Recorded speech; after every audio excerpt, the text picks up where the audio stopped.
প্রণীত হয়েছে জুলাই জাতীয় সনদ 2025 রাষ্ট্রীয় কাঠামো, শাসন ব্যবস্থা এবং প্রশাসনিক সংস্কারের অঙ্গীকার নিয়ে গঠিত এই সনদই যেন এখন দোটানায়। এতদিন দেশের প্রধান রাজনৈতিক শক্তিগুলো ঐকমত্যে আসার চেষ্টা করলেও এখন স্পষ্ট হয়ে উঠেছে বিভক্তির সুর। অনেকেই না সূচক মতামত জানিয়ে এর বিরোধিতা করেছেন।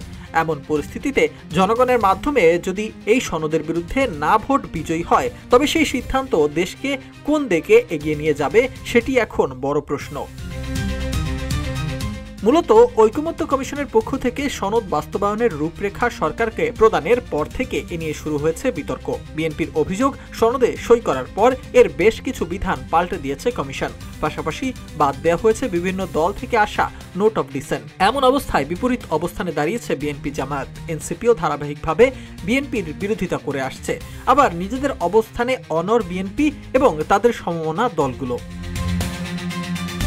এমন পরিপ্রেক্ষিতে গণভোটে যদি না ভোট বিজয়ী হয়, তবে জনগণের পক্ষ থেকে এই সংস্কার প্রক্রিয়ার প্রতি অনাস্থা প্রকাশ পাবে।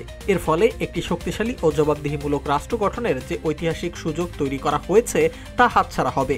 রাজনৈতিক দলগুলোর মধ্যে যে সামান্য ঐক্য বা সমঝোতা তৈরি হয়েছে তা ভেঙে গিয়ে দেশের রাজনৈতিক বিভক্তি আরও গভীর আকার ধারণ করবে। এছাড়াও সনদের বিরুদ্ধে গণভোট গেলে সংবিধান সংস্কারের প্রস্তাবগুলো বাস্তবায়নে অচল অবস্থার সৃষ্টি হবে। এতে সাংবিধানিক ধারাবাহিকতা এবং পরবর্তী নির্বাচনে আইনি ভিত্তি নিয়েও চরম অনিশ্চয়তা দেখা দেবে। ফলস্বরূপ পুরো রাষ্ট্র কাঠামোতে এক ধরনের আইনি ও শাসনতান্ত্রিক শূন্যতা তৈরি হওয়ার ঝুঁকি বাড়বে। ক্ষমতাচ্যুত হওয়া পুরনো কর্তৃত্ববাদী শাসনের পুনরাবৃত্তির আশঙ্কা তৈরি হতে পারে বলেও মনে করছেন কেউ কেউ। মুখ থুবড়ে পড়তে পারে জুলাই আন্দোলনকারীদের পরিকল্পনা। তাই জুলাই সনদে না ভোট আসলে তা কেবল একটি রাজনৈতিক দলিলে অসম্মতি নয়, বরং গোটা একটি গোষ্ঠীর মতামতেরও পতন হবে। জাতীয় ঐক্যের প্রয়াস এবং একটি দুর্নীতিমুক্ত সুশাসিত রাষ্ট্রের যে পরিকল্পনা এতদিন করা হয়েছে তা বড় বাধার মুখে পড়বে। এতে চলমান রাজনৈতিক দোটানা আরও বেড়ে গিয়ে দেশ এক গভীর অস্থিরতা ও অনিশ্চয়তার দিকে ধাবিত হতে পারে বলে মত বিশেষজ্ঞদের।